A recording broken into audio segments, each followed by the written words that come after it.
this next goddess. Mollie Sommer is passionate about Mollie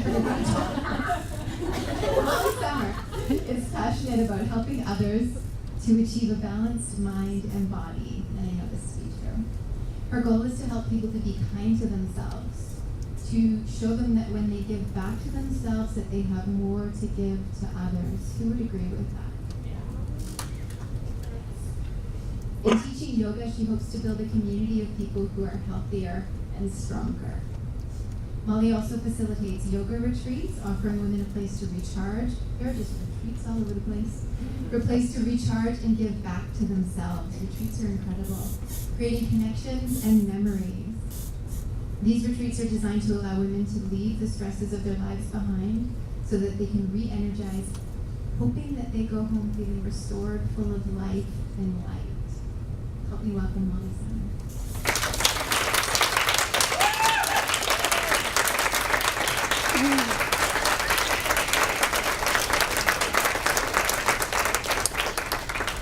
Thank you.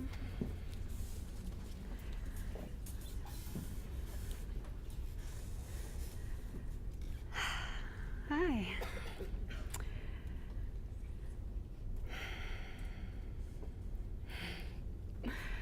Okay, wow, thank you so much, Elizabeth. I want to start out by thanking Elizabeth and her team for creating this magical weekend. Last year was my first experience at this festival, and I sat in the audience and I was blown away by the speakers. And I don't generally think about speaking in front of people, but as soon as it was done, I went up to her outside that door and I was like, come here for a second. I want to do that next year. And so she's like, oh, absolutely, let's do it. And so here I am. So thank you so much, Elizabeth, for creating this opportunity for me. I'm very, very blessed to have met you. Thank you. So tonight, I'm going to be talking to you about Universal Knox and how it has brought me to this place here. A little bit about myself. I am a mother of two beautiful kids. I am an adventurer, a yoga teacher, a lover of life, and a life coach. And up until 5 months ago, if you had asked me to introduce myself, I would have shied away and I would have said I am not comfortable doing that.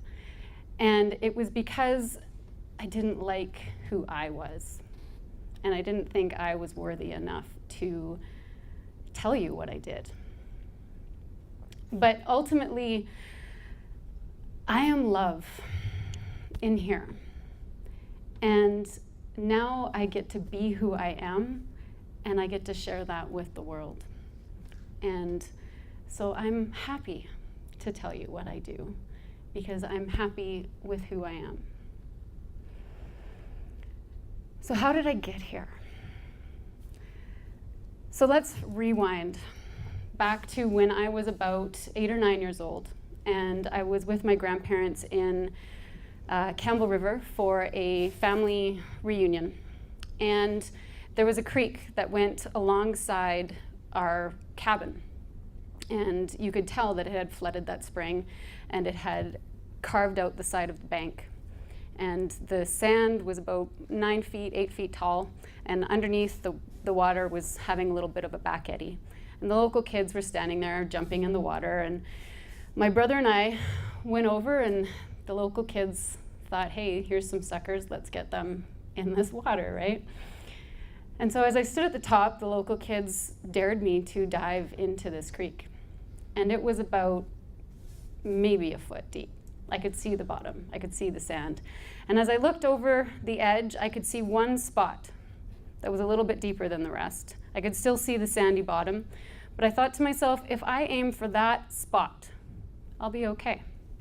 And so I put my hand up, I'll do it, sure. And so I stood there, and all the kids, I could tell they thought I was insane, right? Here's a, she wants whatever, and she's gonna do this, she's gonna die. And so I jumped. I dove, hands overhead, and everything slowed down. I can remember the touching of the sand under my fingernails. I can remember my hands crumpling and the top of my head hitting the sand, and I skinned the front of my forehead, and my neck turned this way, and my body slowly crumpled at the bottom of this creek. And then everything sped up, and I was out the other side, and I stood up on the log, and I looked back, and I said, holy shit, that was stupid. And I held myself, and I was like, I am very lucky I didn't break my neck just now. But that's what jumping is. That's what I do. I jump. And I've read research, and I am part of 4% of the population. There are not many of us out there. But I jump.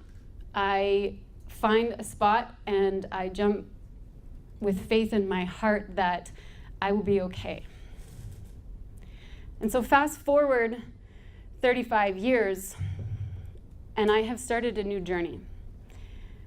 To the summer of 2016, I was working in a job where I was managing 3 companies, and one part of the job I was hiking 20 kilometers a day as a single mom, and my life was full of toxic people, full of toxic events, and I was sick, and I was physically pushing myself beyond my limits. I was emotionally pushing myself beyond my limits. And I woke up one day, and I was sitting there with my friends having a drink in the evening, and I thought I'd had a stroke. I couldn't talk. I could hear, and I could understand what everybody was saying, but I couldn't get the words out of my mouth. And so I finally took myself to the hospital, and I went in and I explained what had been going on. I'd been having headaches, and this is happening, and the nurse just looked at me and she says, honey, you just need to rest. This is normal. And I was like, what do you mean this is normal? This is not normal. And so she hooked me up to an IV and put me in a room, and sure enough, there were 8 other people in there, all being hooked up and feeling the exact same thing I did. And I slept for 3 days. My children were at home. My mother fed them macaroni, but they survived. And I woke up and I thought to myself, I can't live like this anymore. I cannot push myself beyond my limits anymore because I have 2 children that I need to take care of. And so I looked within and I heard my first message, and that message was to go to yoga. And so as I laid on my mat at Kamloops Hot Yoga, this beautiful teacher spoke of living in fear. And it clicked. I had been living in fear of everything, of life, of not having enough money, of being single, of being alone, of yada, yada, yada. I was in fear. And so I used yoga for a little while as a Band-Aid. And then the universe thought I wasn't making enough changes in my life and gave me one last swoop at the knees. And it came to me from my ex-husband, who I now see as my greatest teacher. But he took me aside at my kids' school and told me I wasn't living up to his expectations of a mother. And then he had my son come and tell me that he thought I didn't love him. And with tears in my son's eyes, he looked at me and said, Mama, why don't you love me? So I went home in shambles, as you can imagine, and I got down on my knees and I begged for help. Because at that point, I didn't feel like there was anything else I could do to make my life better. The very next day, my yoga teacher training came to me. And it came to me, and all my doubts were taken out of the equation. My mother helped me financially. It was on weekends that my kids weren't home, so there was no missing kid time. And so I called them up, and they said, yeah, we actually just had a woman cancel an hour ago, and you can have that last spot.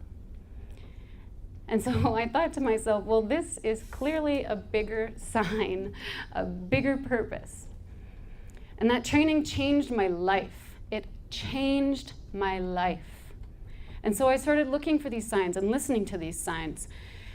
And in 2017, January, I was doing my goals for the year, and the little voice said, do retreats.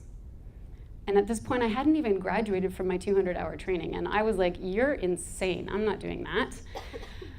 But it repeated itself multiple times that day, and I said, okay, well, I'll do this. And following those signs took me to Jill Forbes. There she is. Following those signs took us to Costa Rica in February. Following those signs took me to a woman named Deanna who taught me about coaching. And I was like, whoa, what is this? This is cool. This is what I want to do. And so as I came home from Costa Rica, I sat in the tub and I thought to myself, okay, teaching myself, coaching myself is one thing, but coaching other people, that's a lot. I don't know that much. I should take a course. I should learn more. And you know what the sign back to me was? You are enough. You are enough.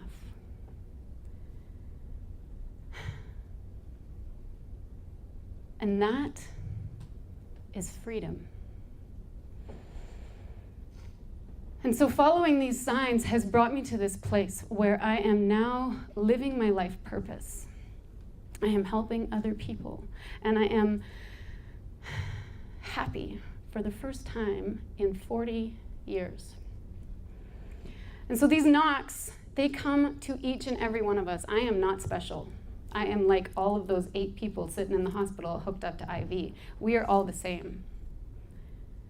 Each of us gets our messages. They come into our mind, they come into our heart. They are the songs on the radio. They are the messages from your friends. They are the leaves falling at the perfect moment. They are everywhere. And they are just for you. And when you follow them, they take you to a magical place. They take you to your authentic life. They take you to the place where your purpose and your life are one. Now, I don't know about you, but if we all did that, can you imagine how incredible this world would be? How happy we all would be, how much love we would have to give. So I know you're thinking in your mind, I don't hear these signs. But if you can open your heart, if you can look around, if you can accept that you are special, and that you are perfect, you will see them, and they are everywhere.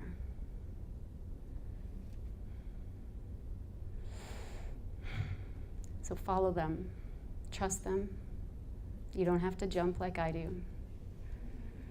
You can scooch if you want. But they will take you to where you need to be. Thank you.